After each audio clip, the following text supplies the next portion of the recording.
When people come to Gettysburg, there are a few places that get really the bulk of the attention. One is Little Round Top. In the past few years, I would say that Culp's Hill has started to get more attention. Of course, everybody wants to go to the high water mark. But if you want to know what the most important spot on the battlefield was during the Battle of Gettysburg, well, it's right here on Cemetery Hill.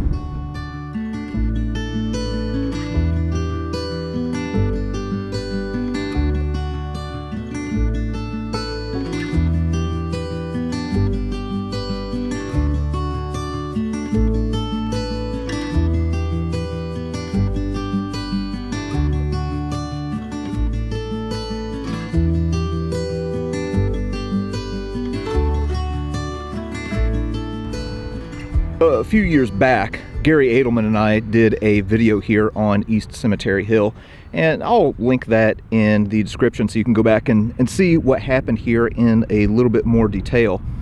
But in short, when you are looking at East Cemetery Hill, this is the most important spot on the battlefield, as I've already mentioned. On the first day, Oliver Otis Howard, the commander of the 11th Corps, is going to arrive here and pick this spot as the place where the Army of the Potomac is going to make their defense.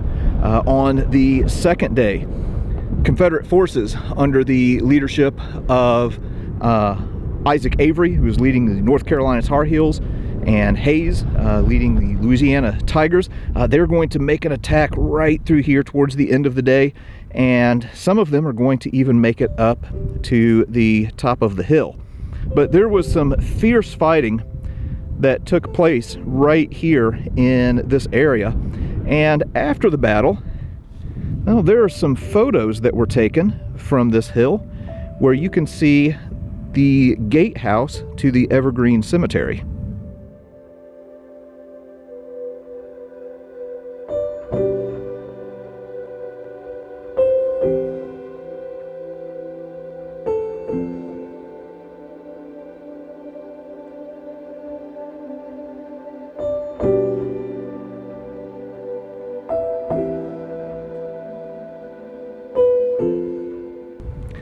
I've now moved over into the Evergreen Cemetery, and Evergreen Cemetery is the reason that Cemetery Hill was called Cemetery Hill. The battle took place right here amongst these headstones. Some of the headstones, like this one right here, have battle damage from Confederate artillery fire. And I said that Cemetery Hill is the most important place on the battlefield, and I say that not only because of what happened here during the battle itself, but also what happened here after. Because it was right here in this cemetery where a platform was going to be set up, and Abraham Lincoln was going to deliver the Gettysburg Address in November of 1863. Well, the reason that we are here today is that Martin Sheen had an idea of something that he would like to do. He is wanting to bring actor Sam Waterston here, who in addition to his role in Law & Order, also played Lincoln and voiced Lincoln in Ken Burns' Civil War series. But he wanted to bring him here and have him read the Gettysburg Address in the very spot where Lincoln read it in November of 1863. So this is Evergreen Cemetery, and you probably know that Cemetery Hill is called that because there's a cemetery on the hill at the time. And Evergreen was established in what was a town meeting in 1853, 10 years prior to the battle. There were about 500 people buried here at the time of the Civil War. Not only did we have people being buried here afterwards, but families bought plots from the town, and people were moved in here from other town cemeteries. So even though the cemeteries dates from 1853 and the first burial is 1854, there are people here that were, from the American Revolution, the French and Indian War. Of course, the story of the Gettysburg Address is pretty simple.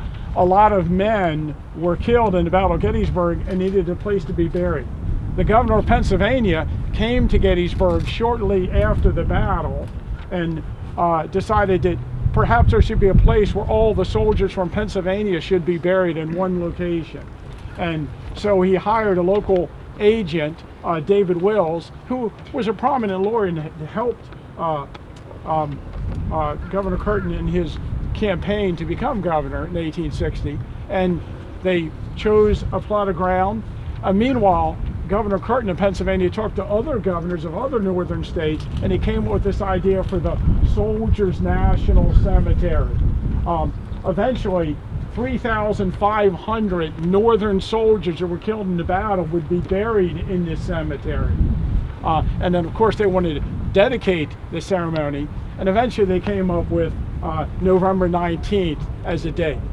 At that time, there were a lot less graves in this part of the cemetery. There was no fence between the two cemeteries, and a large platform was built for the dedication ceremony. And, you know, since the 1940s, people have been analyzing where the platform actually was, where Lincoln spoke from. And although there's been several different locations that people have been proposed, most of it, most of the locations you just read over here, and it's been pretty well established that Lincoln actually gave the speech from the platform here, speaking to a crowd that stood out in what is now the Soldiers' National Cemetery. So let's walk over to near the spot.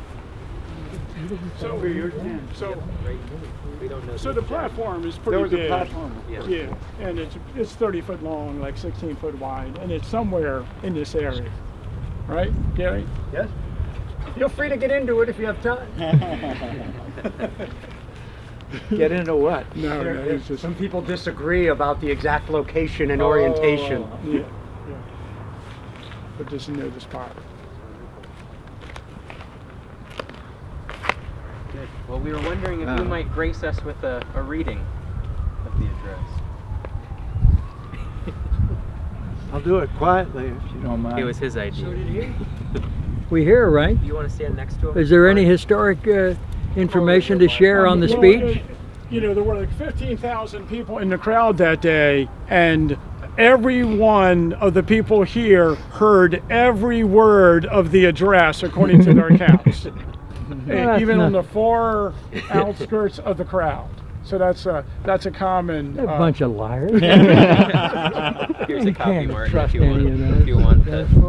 But one thing we like to tell people that if 15,000 people attended the Gettysburg Address and the crowd is out here in front of us, probably 10,000 of them are from Adams County. So, and a lot of the people that heard the Gettysburg Address are buried here in the cemetery around us. On the same day? No. And as Andrew mentioned earlier, for the rest of their lives, they remembered this moment that they were here and heard Lincoln deliver the address. When I was getting ready to play this part, I went to the Library of Congress, and the spoken word librarian speculated about whether it could have been possible that he was heard, and he said that his voice was famously pitched, and then he played some people from Appalachia, and you can imagine that it had carrying power. So who knows how far it went, but anyway, I'm not going to do that now. That was pretty good. I want to hear more of it. I'm just going to read it very quiet. Okay. 87 years ago, our fathers brought forth on this continent a new nation, conceived in liberty and dedicated to the proposition that all men are created equal. Now we are engaged in a great civil war, testing whether that nation or any nation so conceived and so dedicated can long endure. We are met on a great battlefield of that war. We have come to dedicate a portion of that field as a final resting place for those who here gave their lives, that that nation might live. It is altogether fitting and proper that we should do this. But in a larger sense, we cannot dedicate, we cannot consecrate, we cannot hallow this ground. The brave men, living and dead, who struggled here, have consecrated it far above our poor power to add or detract. The world will little note nor long remember what we say here, but it can never forget what they did here.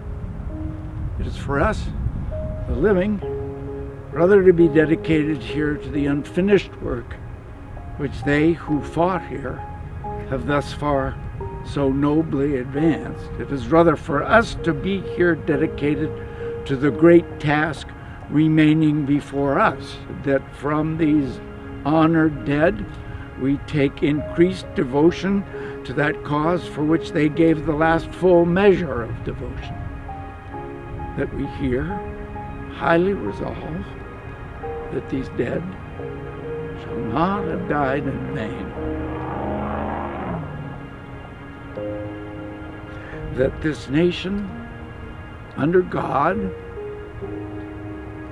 shall have a new birth of freedom, and that government of the people, by the people, for the people, shall not perish from the earth.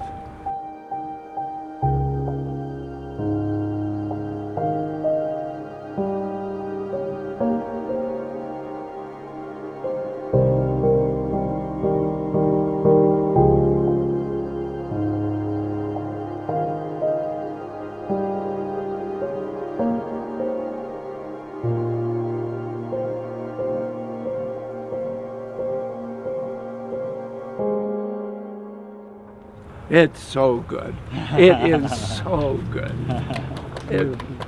Thanks. But I mean, we were talking about this. We're talking about this coming over in the car. You know, this speech is now like a monument. People forget to notice, maybe, what a great piece of speech writing it is. It is just astounding. And boy, is it mighty to be standing here? Here's another story that sort of links to what it feels like to be doing this here. When I was getting ready to play Lincoln, I went to the Library of Congress, and I went into the, I don't know if you're familiar with what the Library of Congress is like, but the card catalog room used to be just to your right when you came up the stairs, and it was a magnificent room with a big domed ceiling and all that stuff, and just card files as far as the eye could see. So I'm standing there sort of sucking my thumb, and somebody comes over and says, can I help you? And I say, and she's got the Library of Congress uniform on. I say, I don't know, maybe. I'm just wondering if you got here anything here about Lincoln. And she kind of looked at me like I must have been from Mars and said, we are the Lincoln Library. And I said, oh, good. And she said, may I ask why you ask? And I said, because I'm going to play him. And she said, oh dear. And then she spent the rest of the afternoon, she marshaled the troops, and they just poured stuff into me. They you know, the bronze cast of his hand and the letter, the exchange of letters with the actor James Hackett, and just amazing amounts of stuff. And just by the way, not to embarrass me or anything, showed me the shelf that was bigger than several Encyclopedia Britannicas of things related to Lincoln. So I was just absolutely crammed full of stuff, and then I was going to have to leave. And I can't remember his name, but one of the people that had been feeding me information said one last thing. And it was getting to be the end of the day, and people were starting to leave the library and all this stuff. So I follow him, and we, you know, the staircases at the Library of Congress are very impressive. So we go down these huge staircases, down and down and down, and we get to the ground, the basement, and there's nobody in the hall or anything, and the lights, most of the lights are out, and we go down the hall, and then we go down another hall, and it's really, really far, and we get to there's a room on the right at the back end of the hall, and he opens the door, and there are big, like pool table sized tables, work tables with lamps over them, and they're all out except one at the very back right hand corner of the room, and there's a guy working at the table, and the man I'm with says, "Have you closed it up yet?" And he says, "No, but I'm about to." He says, wait, I have somebody I want to show this. I want to show this stuff to. He says, well, from the back of the room as we're crossing the floor, I don't know if that's a good idea. No, it's on me. I take responsibility. So we get there, and somebody hold this. And he scoops up what's on the table, and he says, hold out your hands. Hold out your hands. Okay. Yeah. The contents of Lincoln's pockets on the night he was shot.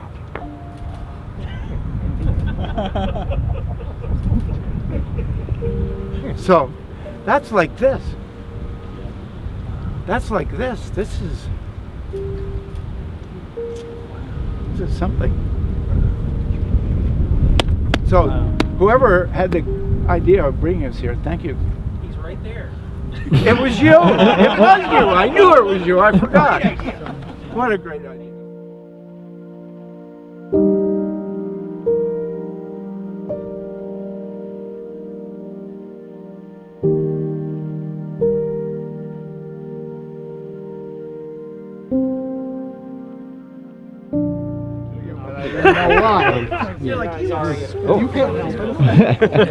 So, hey, Gary. Yes. As I was just saying, pretty historic that Robert E. Lee finally made it to the top of Cemetery Hill. How do you feel about that, It's sir? outrageous. I had other plans. Well, it made more special by my friend reading and being so moved and doing it so simply. Yes. You know, and I can't imagine Lincoln doing it any other way. I think it's They correct. said that he was morose, and he was he almost gave a feeling of distraction. He was mourning, and you know, we saw together today. He was wearing the black armband. His son had recently died, but he was mourning the country. You know? This is will forever be sacred ground. It really, it's amazing how Apparently so. you know, you kept this place, and for good reason. People who try to kind of horn in on it, you know, you build this here, build that there. No, they come to their right minds when they realize, you know, people are dedicated to the sacredness in their own lives as well, because you're the caretaker. All right, let's go warm you up, son. You're not going to let it happen. I've just been up here so many times, and there's something different about, you know, hearing the speech recited. And now I'm kind of looking around with new eyes a little bit. You know, I've seen it enough times, but it was right here. You saw the distant horizon that we're looking at right now.